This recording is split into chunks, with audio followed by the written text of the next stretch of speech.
da imamo čelništvo, vodstvo države koje će štititi hrvatske nacionalne interese. S ovakvom hrvatskom vladom mi smo taoci onoga što oni rade. Svoje osobne i uske stranačke interese podrediti općem nacionalnom interesu i doći do Saveza za Hrvatsku.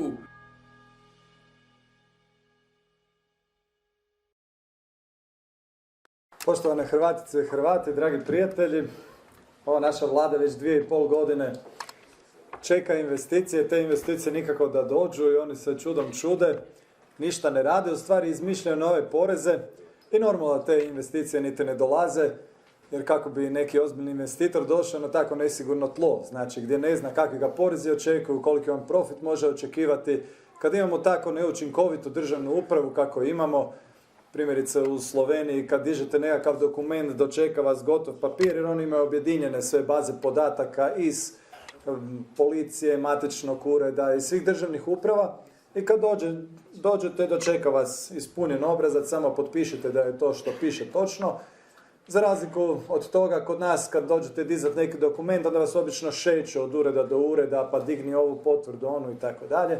Dakle, takva je naša državna uprava i jasno je da nema tih investicija.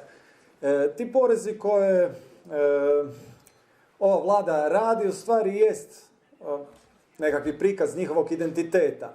Oni u glavama imaju još uvijek onu jednu Jugoslaviju, imaju jednu komunističku tvorevinu u kojoj država mora biti jako jaka i onda odlučivati o svemu.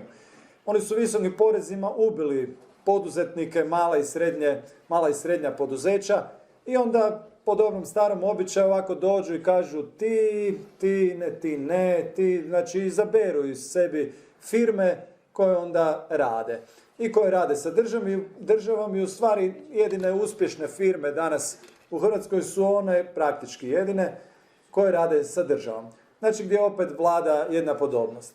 Znači mi smo se borili za slobodu, ali mi danas nažalost nemamo slobodno tržište. Mi nemamo tržište u kojem bi poduzetnici mogli pokazivati svoju inovativnost, kreativnost, u kojoj bi mogli stvarati, jer ih ova vlada jednostavno guši. I to isto rade i na onom području društvenom, tako da kažem, znači ovo je gospodarsko, ovo je društveno. Ministar Jovanović kad je uvodio zdravstveni odgoj, rekao da je to najbolji potez koji je ova vlada napravila.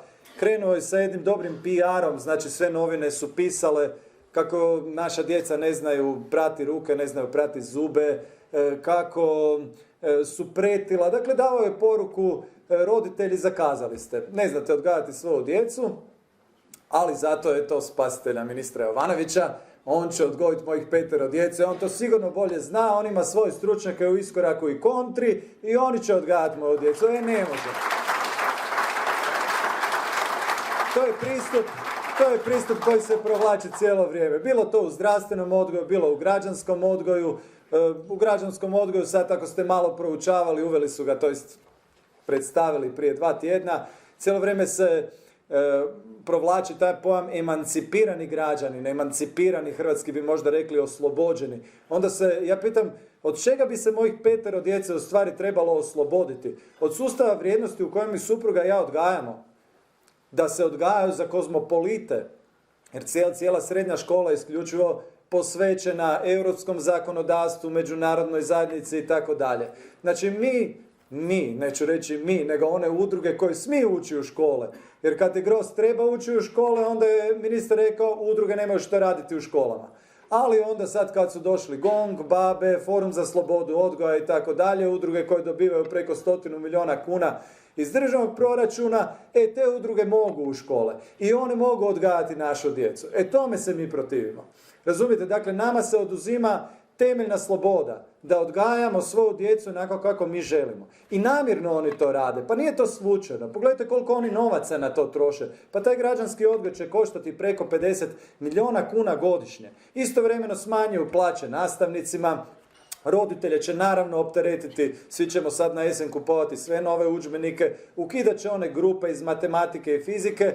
Zašto? Zato jer svi ti novci, za što ima novaca, ide u preodgoj naše djece. I zašto je to tako?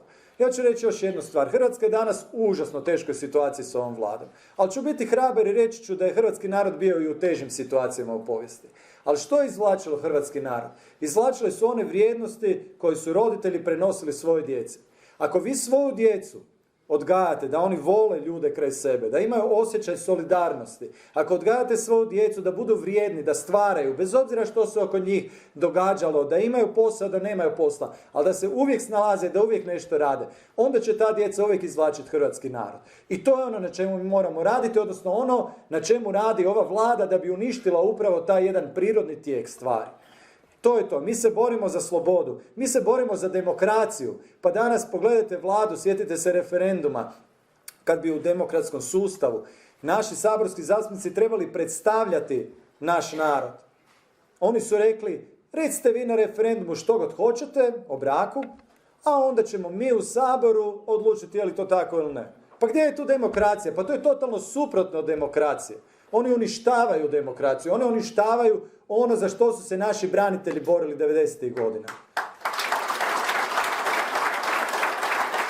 Ja ne znam, jeste li vi svjesni kad govorimo o slobodi, što je to sloboda? Nama se može načelno dati sloboda, može nam se načelno dati demokracija, ali istovremeno na perfidan način se u stvari nama, našoj djeci, nameće jedan mentalitet. Što im se govori? Nemoj se ženiti. Govori im se, kasni se, što ženi se što kasnije, imaj što manje djece, nesigurna su vremena.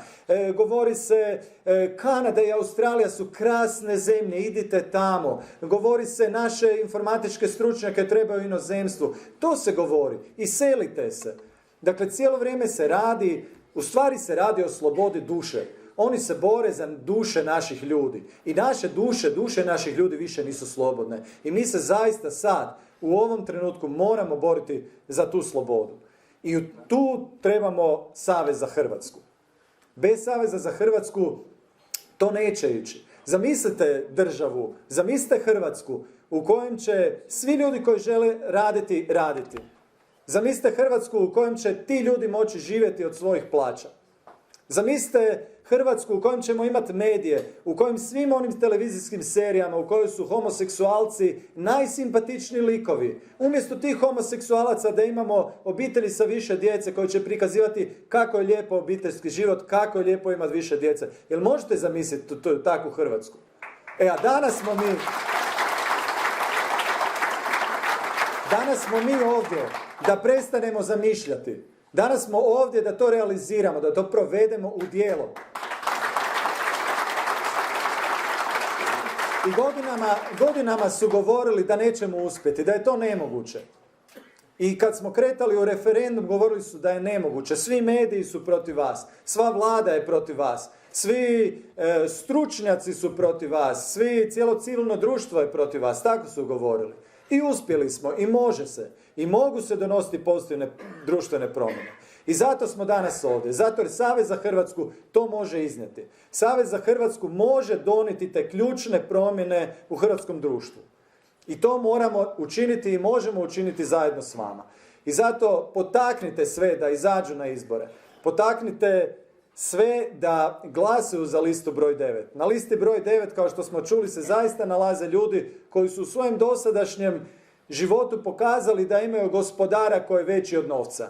A taj je gospodar Bog, taj je gospodar Hrvatska.